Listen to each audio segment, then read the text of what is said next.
오늘 이 시간 우리에게 주시는 하나님 말씀은 구약성경 신명기서 30장 말씀입니다.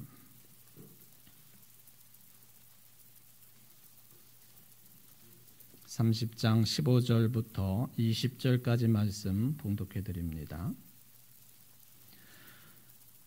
보라, 내가 오늘 생명과 복과 사망과 화를 내 앞에 두었나니 곧 내가 오늘 네게 명령하여 네 하나님 여호와를 사랑하고 그 모든 길로 행하며 그의 명령과 규례와 법도를 지키라 하는 것이라.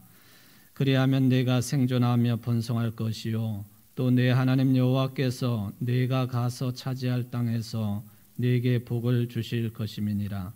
그러나 내가 만일 마음을 돌이켜 듣지 아니하고 유혹을 받아 다른 신들에게 절하고 그를 섬기면 내가 오늘 너희에게 선언하노니 너희가 반드시 망할 것이라. 너희가 요단을 건너가서 차지할 땅에서 너희의 날이 길지 못할 것이니라. 내가 오늘 하늘과 땅을 불러 너희에게 증거를 삼노라. 내가 생명과 사망과 복과 저주를 네 앞에 두었은즉 너와 네 자손이 살기 위하여 생명을 택하고 네 하나님 여호와를 사랑하고 그의 말씀을 청종하며 또 그를 의지하라. 그는 내 생명이시요 내 장수이시니 여호와께서 내 조상 아브라함과 이삭과 야곱에게 주리라고 맹세하신 땅에 네가 거주하리라. 아멘. 이는 하나님의 말씀입니다. 하나님께 감사합니다. 오늘 3.1절 104주년 기념주일이고 또 사순절 첫 번째 주일, 사순절 첫 번째 주일이기 때문에 영성훈련에 참여한 여러분 모두에게 예배하신 하나님의 축복이 함께 하시기를 주의 이름으로 축원을 드립니다. 3.1절 개념은 길게 설명드리지 않아도 잘 아는 내용입니다. 1919년 3월 1일 그날이 토요일이었는데 일본 제국주의의 항거에서 우리 대한민국의 독립을 선언한 일종의 독립선언일이 된다 하는 것이죠. 그렇기 때문에 그 다음 해 1920년 대한민국 임시정부에서 이날을 독립선언일로 지정을 하고 처음으로 국경일로 기념을 했습니다. 그 정신이 지금까지 이어져서 오늘 104주년 기념주일 예배를 드리고 있습니다.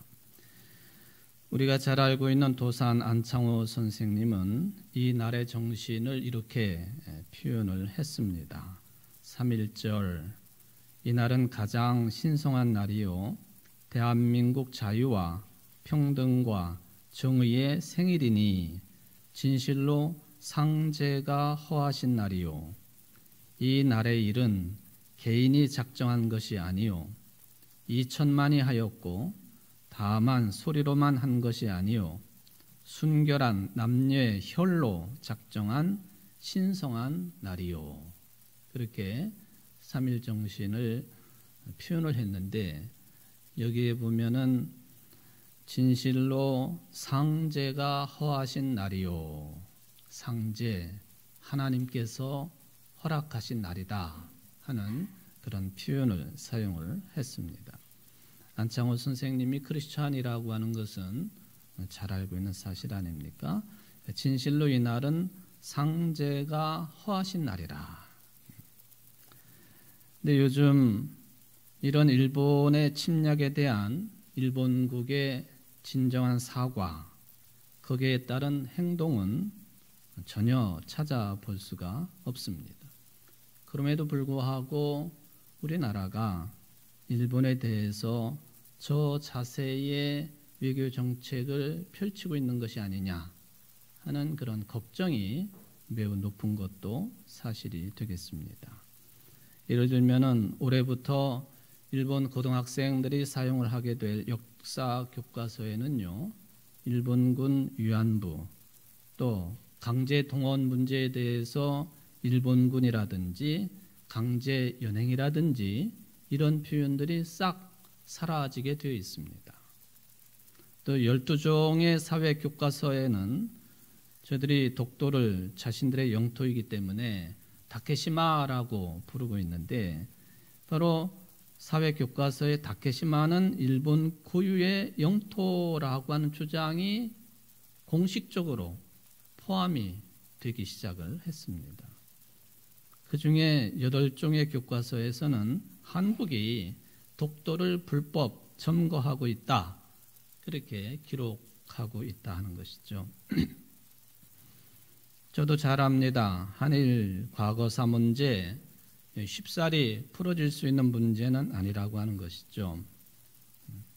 그런데 중요한 것은 3.1 운동이 왜 일어났느냐, 그때 수많은 우리의 선조들이 왜 피를 흘리고 죽어야만 됐느냐, 그 기본 정신을 잊어서는 안 된다 하는 것이죠. 근데 지금은 그 기본 정신마저도 흔들리는 게 아닌가 하는 그런 걱정을 가지고 있다 하는 것입니다. 그 굉장히 위험한 태도일 것입니다. 요즘에 이제 한참 회자되고 있는 한 인물이 있죠. 그 사람이 이 일본에 대해서 이야기하고 있는 내용을 들어보면 그냥 한마디로 소름이 끼칠 정도의 소리를 떠들고 있다, 그렇게 보여집니다. 그 사람이 이런 말을 합니다.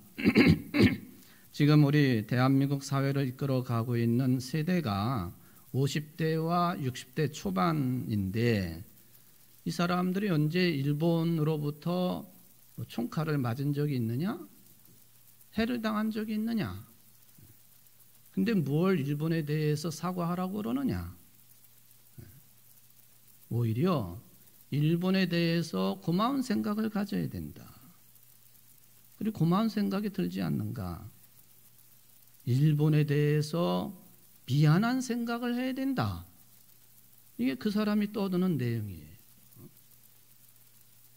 이 사람이 정신적으로 스승임내 하고 있으니, 한마디로 말하면 기본을 흔들어버리고 기초를 흔들어버리는 그런 발언들이고, 혹여나 그런 가르침에 따라서 정책이 바뀐다고 한다면, 우리의 민족 정신이 흔들려 버린다고 한다면 저는 안 된다고 하는 생각을 분명하게 가지고 있습니다. 오늘은 이제 사순절 첫 번째 주일이지요. 부활절을 대비하면서 회개하고 금식하고 준비하는 기간입니다. 개인적으로도 그렇고 또 교회 공동체 신앙을 검토하고 성찰하는 시간이기도 합니다. 원래 초대교회 시절에는 이 사순절 기간을 새신자들을 세례 공부를 위해서 기도하고 금식하고 준비하는 시간으로 삼았던 것이, 이제는 모든 그리스도인들이 부활을 소망하면서 참여하는 기간으로 그 정신이 바뀌었다고 볼 수가 있겠습니다. 이런 사순절을 맞고 또 3.1 운동 104주년 기념주의를 맞아가지고 영성훈련을 이루어 간다고 할 때에 어떤 의미를 찾을 수가 있겠는가? 우리 신앙의 기초를 든든히 해야 되겠다. 신앙의 기반을 더 튼튼하게 세워야 되겠다 하는 그런 기조를 가지고 말씀을 전하려고 합니다. 여러분, 우리 기독교 신앙의 시작은 부활신앙에 있습니다. 그런데 이 부활을 소망하는 데 있어서 거치지 않으면 안 되는, 반드시 거쳐야 되는 단계가 있습니다. 그게 그리스도의 고난과 죽으심, 십자가 정신입니다. 만약에 우리들이 고난과 죽음을 빼놓고 부활만을 바라본다고 한다면요, 그 신앙은 겉으로 보기에는 있는 것 같지만 사상 누각입니다. 모래 위에 세운 집과 같은 것이라. 마태복음 16장에 제자들에게 당신의 고난과 죽으심과 그리고 부활까지 말씀을 하셨지만은 그것을 거부하고 있는 베드로에게 주님께서는 사탄아 내 뒤로 물러가라 하고 말씀하시지 않습니까? 부활신앙에 이르려고 한다면 고난과 죽음의 과정이 반드시 필요하다고 하는 그 기초를 생각하지 아니한 베드로에게 주신 사탄이라고 하는 그런 칭호가 되겠습니다.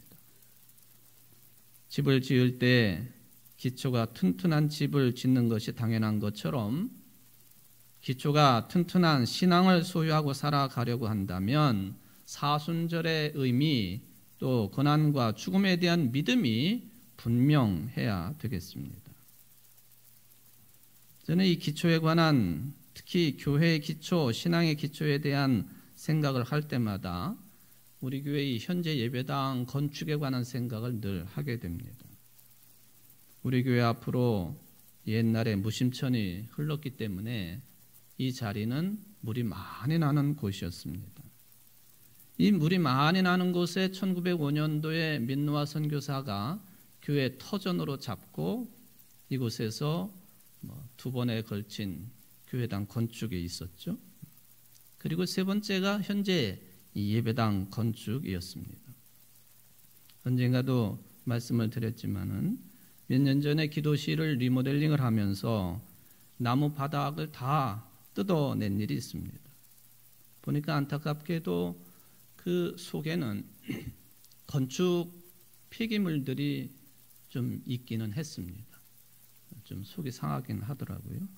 그런 것도 좀 다 끌어냈으면 좋았을 것인데, 근데 그거보다도 더 놀라운 사실은 마루바닥을 다 뜯어내니까 땅이 드러났는데 이 땅의 상태가 먼지가 풀풀 나는 상태였습니다. 무슨 이야기인지 아시죠?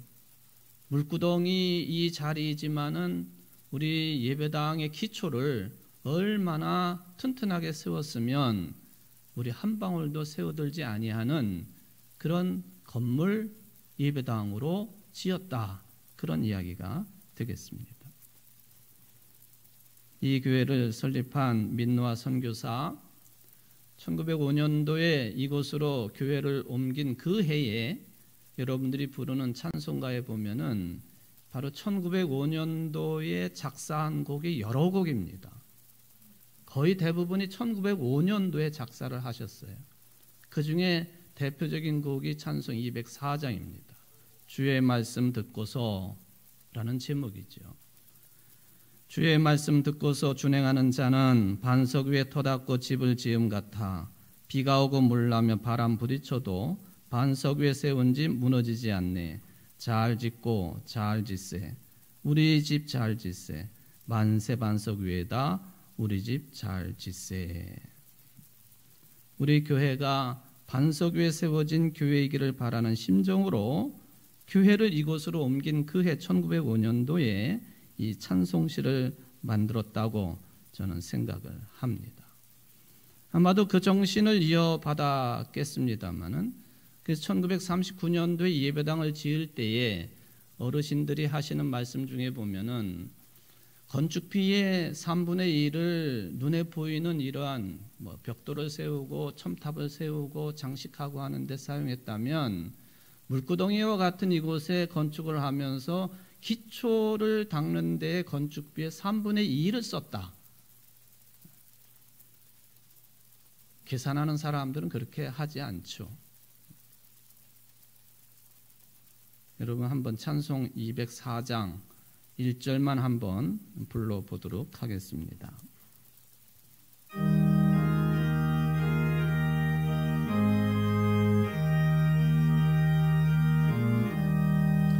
주의 말씀 듣고서 준행하는 자는 반석 위에 터 닦고 집을 지음 같아 비가 오고 물 나며 바람 부딪혀도 반석 위에 세운 집 무너지지 않네. 잘 짓고 잘 짓세 우리 집 잘 짓세 만세 반석 위에다 우리 집 잘 짓세. 이런 예배당 건축만 우리가 자랑할 것이 아니라 여러분들의 신앙도 기초가 튼튼한 신앙의 삶이 되시기를 주의 이름으로 축원을 드립니다. 여러분들이 혹시 오늘 일찍 예배에 참여하신 분들은 스크린에 계속 같은 내용의 동영상이 돌아간 것을 보셨을 것입니다. 튀르키예 시리아 지진 피해가 어느 정도인가를 일부분만 확인할 수 있는 그런 내용이었죠. 특별히 여러분들이 보신 화면은요, 그 터키의 여러 그런 지역이지만은, 저 사진은 이따가 보겠습니다. 예. 지역이지만은 그 안타키아라고 하는 곳, 이번 지진의 핵심적인 지역의 수도가 안타키아인데 그 안디옥 교회가 있었던 지역이지요. 이 안타키아 지역, 수리아의 안디옥 교회가 있었던 지역만을 보여드린 거예요. 그 외에 다른 것도 더 심각한 것도 많겠지만은 바로 우리 성서 역사와 깊은 관련을 가지고 있는 지역인데 대단한 피해를 입었기 때문에 또 우리 성소의 지명이기도 하고, 그래서 오늘 여러분들의 사랑의 헌금을 특별하게 드려서 총회를 통해서 이재민 돕기 운동에 동참을 하려고 합니다. 이번 튀르키예 시리아 지진은요, 제2차 세계대전 당시에 일본의 히로시마 땅에 떨어진 원자폭탄이 있지요. 그 원자폭탄의 몇 배의 위력을 가지고 있는가 하는 것을 전문가들이 이야기합니다. 몇 배 정도일 것 같아요? 3만 개, 히로시마 원폭의 3만 개의 폭탄을 동시에 터뜨린 것 같은 그런 강진이었다. 이게 필설로 다 할 수 없는 그런 피해 상황이라고 볼 수가 있겠습니다. 그런데 그 한 주가 완전히 쑥대밭이 되었는데요, 그 주의 끄트머리에 붙어있는 한 도시는 사람도 한 명도 다치지도 않고 건물도 하나도 무너지지 않은 도시가 있어요. 그 도시가 바로 하타이주에 속해 있는 그런 그 에르진이라고 하는 도시가 되겠습니다. 좀 전에 보였던 사진은 그 안디옥 교회의 흔적을 수십 년 전에 서울에 있는 광림교회, 감리교회죠. 큰 교회가 안디옥 교회를 생각하고 옛날 건물을 매입을 해가지고 개신교회, 안디옥 교회 간판을 붙이고 교회로 활동하던 교회입니다. 그 교회가 좀 전에 보던 사진처럼 그렇게 무너졌어요. 한번 보여주실래요? 사진 좀. 저 오른쪽에 노란색 돌덩어리 흩어진 곳이 안디옥 교회 자리였습니다. 뭐 2장 이렇게 무너져 버려서 형편없이. 그런데 이 에르진이라고 하는 도시의 사진을 보시면요, 이게 뭐 다친 사람도 없지만은 건물 하나가 무너진 데가 없어요. 이게 지금 에르진이라고 하는 도시예요. 하타이주로부터 한 100km 정도 떨어졌다고 알려져 있는데 100km 정도면은 청주에서 서울 못미쳐 정도가 되겠죠. 3만 개의 원자폭탄이 한꺼번에 떨어진 상태의 강진이었다고 하면요, 우리 청주도 100km 떨어진 것도 다 쑥대밭이 되는 거예요. 그런데 저 도시만은 저렇게 멀쩡해요. 튀르키예 TV에서 6일날 지진이 났는데 11일날 당장 저 지역을 찾아가가지고 시장하고 인터뷰를 했습니다. 그 시장이 이런 말을 합니다. 엘마 소글로라고 하는 이름을 가지고 있는 시장인데요, 나는 시장으로 취임한 이래에 어떠한 불법 건축물도 허용하지 않았습니다.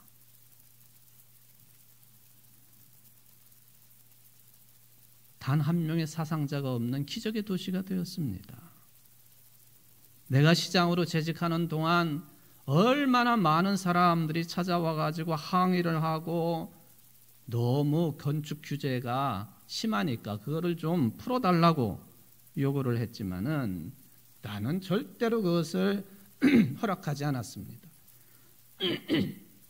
지진이 발생하기 며칠 전에도 한 시민이 찾아와 가지고 당신 시장 때문에 아직도 건물 건축을 마치지 못했으니까 항의를 하고 난리를 쳤다 하는 그런 인터뷰를 했습니다.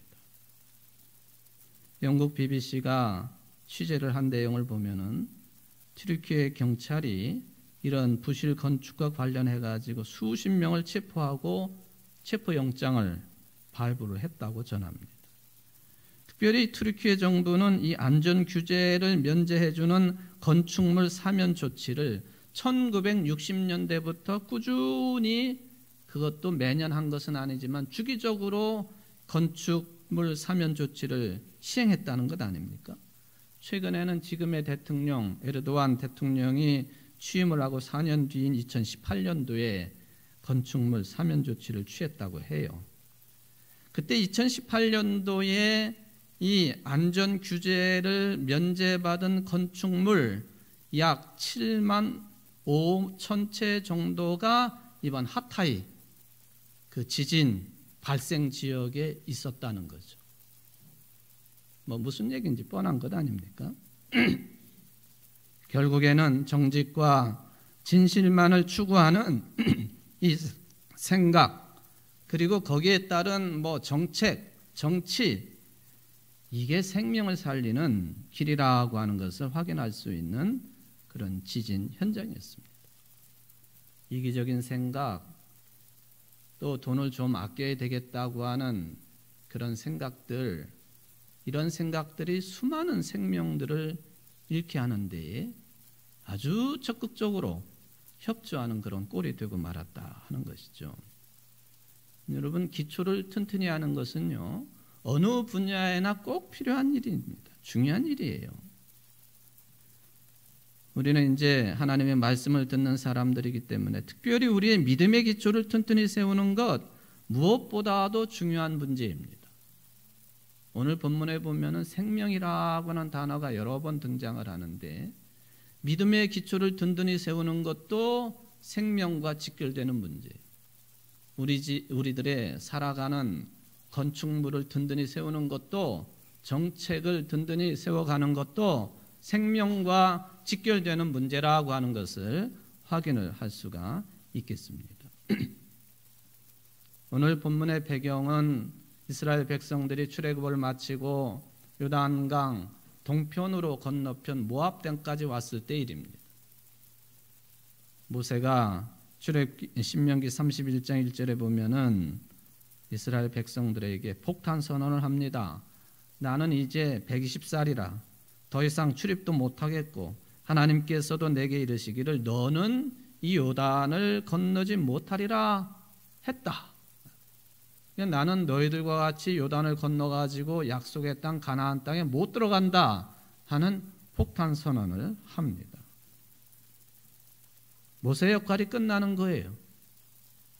바로 이 모세의 지도자의 역할이 끝나기 바로 직전에 행한 연설이 전체가 신명기, 그리고 그 연설, 그 설교의 마지막 부분 결론에 해당되는 내용이 오늘 본문입니다.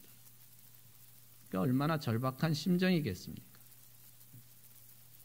더 이상 이제 이스라엘 백성들은 모세의 설교나 연설을 육성으로는 들을 수 없는 그런 마지막 시간을 모세와 함께 하고 있습니다. 이런 시간에 모세는 백성들에게 양자 태기를 요청했습니다. 오늘 본문이 그것을 반복합니다. 생명과 복으로 가는 길이 있고 사망과 화가 임하는 길이 있다. 생존하며 번성하는 길이 있고 망하는 길들도 있다. 생명이 있고 죽음이 있고 또 복이 있고 저주가 있다. 너와 내 자손이 살기 위해서 생명을 택하고 하나님을 사랑하고 순종하며 의지해야 된다. 그러면 가나안 땅에 두 발을 딛고 평안하게 살아갈 수 있을 것이다 하는 것이 요지입니다. 한마디로 말하면 하나님 말씀에 순종해라. 그러면 생명을 얻고 행복하겠지만은 하나님의 말씀에 불순종하면 죽고 망하고 겨우 가나안 땅에 들어갈 수 있을지는 모르겠지만 그 땅에서의 시간이 길지 않을 것이다. 이런 가르침이 신명기 전체 역사관입니다. 그리고 이 신명기적인 역사관은 구약성경 전체를 관통하고 있어요. 어찌 보면 권선징악과 같은 그런 개념이기도 합니다. 심지어는 예수님께서는 40일 동안 광야에서 시험을 받으실 때에 이 신명기서의 말씀을 위주로 마귀의 시험을 물리치셨다라는 기록을 우리가 찾을 수 있을 정도입니다. 모세가 왜 이렇게 반복해서 이런 말을 했을까? 가나안 땅의 삶이 지금 거기 들어가야 될 이스라엘 사람들이 볼 때는 수준이 굉장히 높았다는 거예요. 이미 정착을 하고 농사를 지으면서 철기 시대를 지내면서 상당히 높은 수준의 문명을 구가하고 있었던 가나안 땅입니다. 40년 동안 고생을 하고 아주 꾀죄죄한 모습으로 가나안 땅에 들어가는 이스라엘 백성들에게 가나안 땅은 신천지와 같은 것입니다. 먹을 것 풍성하고 볼 것 많고 즐길 것 많은 것이지요.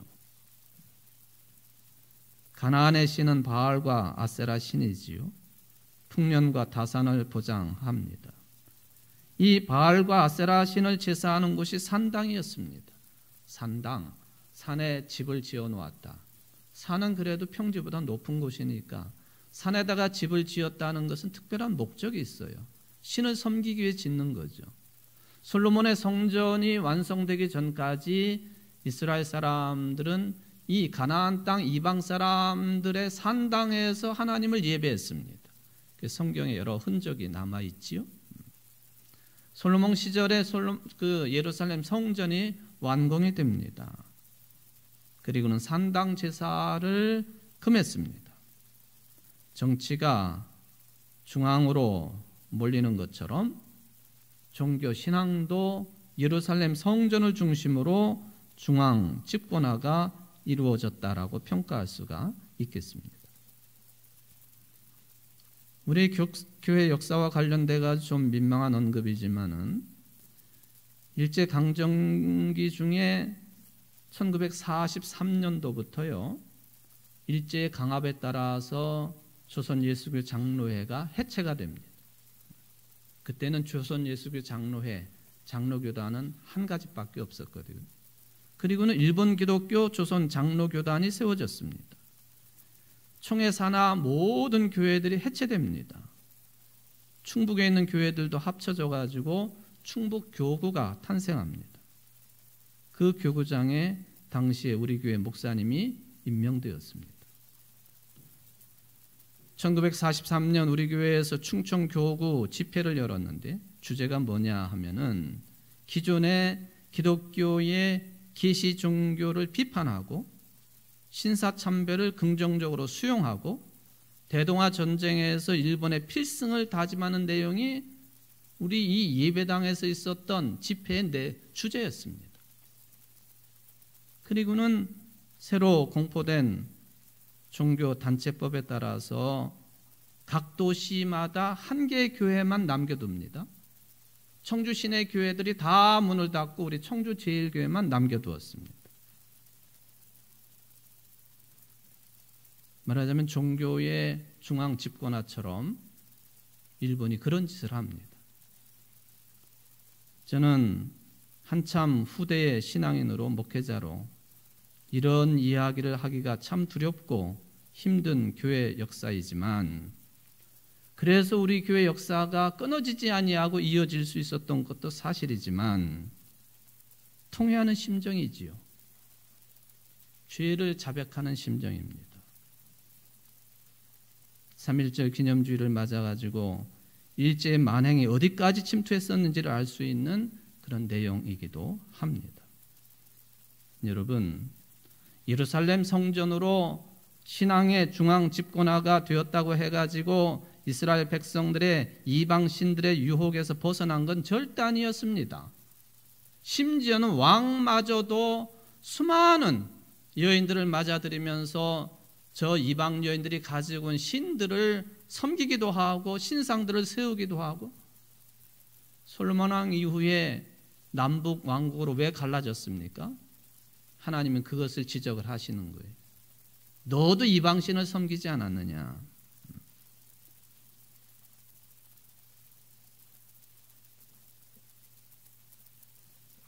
하나님이 또 여호와 하나님을 믿어도 이런 제국의 힘에 굴복당할 수밖에 없었다 하는 것이 현실 역사입니다.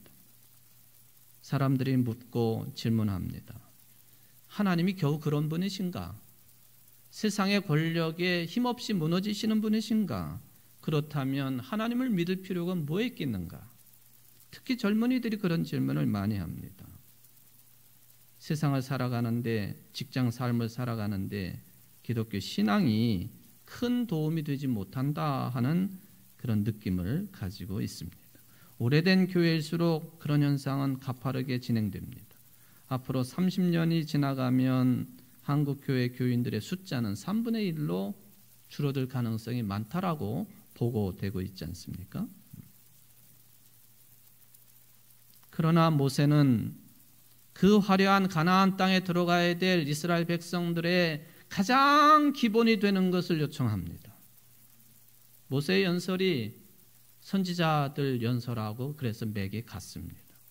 다른 종교의 유혹을 받아가지고 다른 신들에게 절하지 말라. 그러면 망할 것이다. 그렇지 않고 생명의 길을 택해야 된다.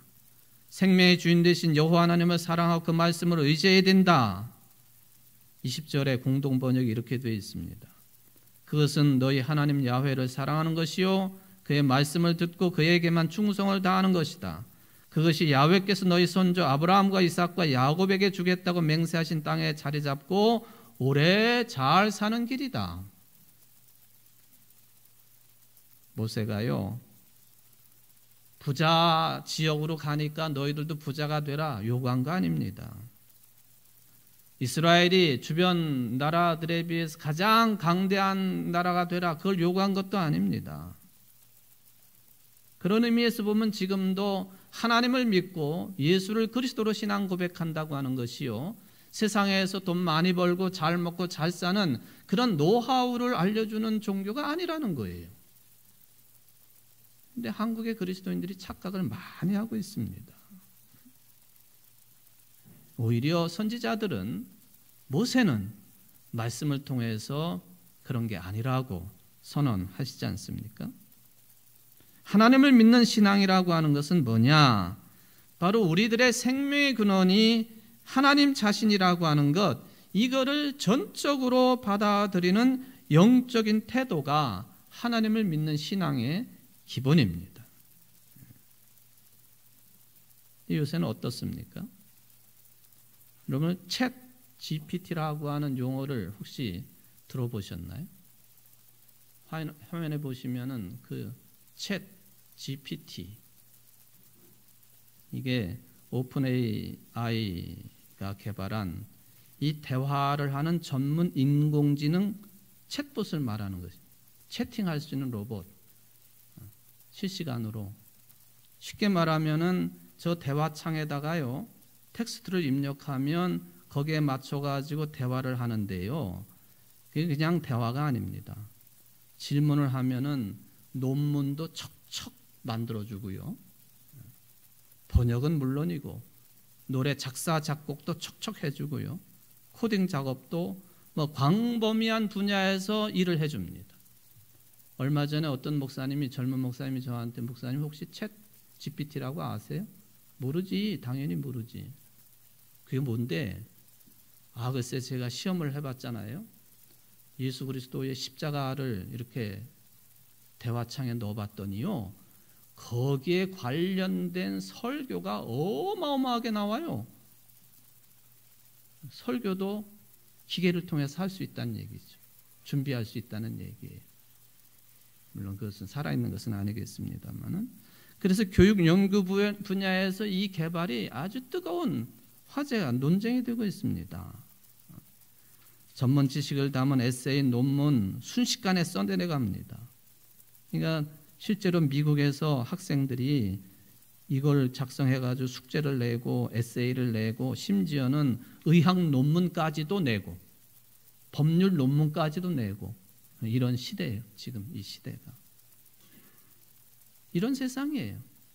수천 년 전에 이스라엘 백성들이 가나안 땅에 들어갈 때 가나안의 상황이 그때의 챗 GPT 상황이라 그렇게 말해도 틀리지 않겠습니다. 그런데 모세는 강조합니다. 당신들 앞에 죽는 길과 사는 길이 놓여 있으니까 선택해라. 양자택일하라. 여호와를 사랑하고 그 말씀을 듣고 순종하라. 여호와를 온전히 의지하라. 그렇지 않으면 외형적으로 보면 더 잘 살 것 같지만 죽게 되어 있다. 우리 현대인들이 이것을 얼마나 받아들이겠는가. 마사초라고 하는 화가가 있는데요. 이 사람이 베드로 성인의 십자가 죽음이라고 하는 그림을 그려놓았습니다. 예수님은 십자가에 달려 죽으셨지만 나는 그렇게 정상적으로 십자가에 달려 죽을 수 없다. 나를 거꾸로 매달아라. 그렇게 죽는 베드로를 그려놓은 그림입니다. 땅바닥에 그 후광이 잘 보시면은 땅바닥에 뭐 접시 같은 게 놓여 있잖아요. 성인의 머리에 씌어지는 비춰지는 후광이에요. 후광. 저렇게 죽었다. 그러면서 그림을 보는 사람들에게 강력하게 말하는 것 같습니다. 이 그림의 특징입니다. 마사초라고 하는 사람이 그렸는데요. 당신들 나처럼 삶과 죽음의 양자택일의 길에서 죽음을 택하지 마십시오 하고 말하는 것 같아요. 베드로가 로마의 기독교 핍박을 도망쳐가지고 가다가 아피아 가도라고 하는 길에서 예수님을 만나지 않습니까? 어쩐 일이십니까? 그렇게 묻지 않고요. 쿠어바디스 도미네? 주여 어디로 가시나이까? 그렇게 물어요. 쿠어바디스 도미네. 쿠어바디스라고 하는 영화도 있지 않습니까? 주여 어디로 가시나이까? 나는 로마로 간다. 베드로는 그때 죽음을 피해가지고 로마에서 빠져나오고 있는데 예수님은 나는 로마로 간다. 그때 베드로가 선택합니다. 나도 죽으러 가야 되겠다. 그래서 저렇게 죽은 거예요. 저렇게 죽어서 무덤에 묻혔고 그 위에 세워진 성당이 그 유명한 세계 최대의 베드로 대성당이지요. 어떤 길을 선택할 것이냐? 여러분들이 좋아하시는 화가 가운데 빈센트 반 고흐가 있습니다. 고흐가 프랑스 파리의 아주 근교에 조그마한 마을에서 마지막 생애를 보냈죠. 오베르라고 하는 그런 지역인데요. 거기서 70일을 지냈는데 70일 동안 작품 70개를 남겨놓았습니다. 그 중에 하나가 오베르 성당이라고 하는 그림을 남겨놓았습니다. 보시면 저 그림 저게 오베르 성당이에요. 근데 그냥 생각으로 그린 게 아니라 실제 오베르 성당이 있어요. 그 성당, 저 성당을 보고 저 오베르 성당을 그려놓았습니다. 양쪽 그림을 비교해 보시면은 가운데 성당이 서 있고 양쪽 옆으로 길이 나 있잖아요. 고흐는요 원래가 목사가 되기를 원했던 사람이었습니다. 아버지의 강력한 신앙의 권면에 따라서 그러다가 노동자를 중심으로 하는 그림을 그리기로 화가로 그 삶을 전환했습니다. 그러면서도 항상 그는 이 길인가 저 길인가 그걸 고민했던 사람. 그러니까 귀를 잘랐다 그러지만 귀 전체를 자른 게 아니고 귓볼을 잘랐죠. 나중에는 권총으로 자살을 시도하고 며칠 만에 죽습니다. 그게 저희 오베르 지역입니다. 저 성당을 그리면서 밑에 나 있는 양쪽 길, 내가 어느 길을 가야만이 생명의 길을 가는 것인지 생명의 삶을 추구하는 것인지 그 평생의 화가로 살면서 했던 고민 중에 하나입니다. 우리는 어떤 길을 선택해야 될까? 튀르키예 시리아 지진 피해 중에요. 여러분들 그 보고를 다 들으셨겠지만은 60시간 만에 극적으로 구조된 아기 이야기가 있습니다. 축 처져 있는 아기인데, 그런데 그 아기 손에 뭔가 한 움큼이 쥐어져 있어요. 구조한 사람들이 억지로 이것을 펴가지고 보니까 긴 머리카락이 한 줌 쥐어져 있어요. 자기 엄마 머리카락. 살기 위해서 그 머리카락을 쥐어뜯은 거예요. 또 한 그림이 있어요. 저 그림이에요. 아마 지진 때문에 엄마가 놀래가지고 자기는 죽고 아이는 태어난 것 같아요. 탯줄도 끊지 못하고 저렇게 구조가 됩니다.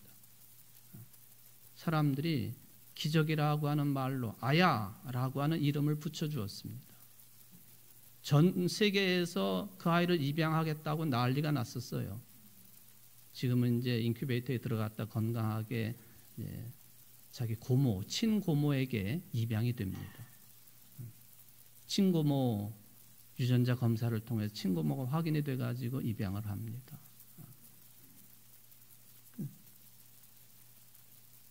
저 여자아이인데 오빠고 또 뭐 누나, 언니고 다 죽었어. 부모도 다 죽고 저 아이 혼자만 탯줄도 못 끊고 태어난 거예요.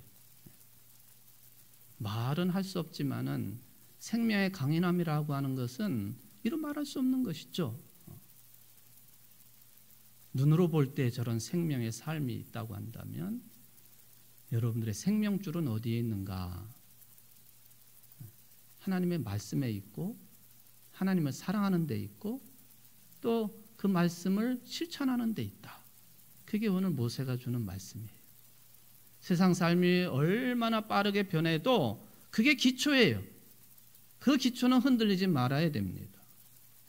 사순절을 맞이하는 여러분들, 이 신앙의 기초를 더 든든히 해나가는 신령한 성도들 되시기를 주의 이름으로 축원을 드립니다. 사랑의 하나님 아버지, 우리는 생명의 삶을 추구합니다. 그러면서도 죽음의 삶에 우리의 몸을 담그고 있는 것은 아닌지요. 우리를 끄집어내어 주옵소서.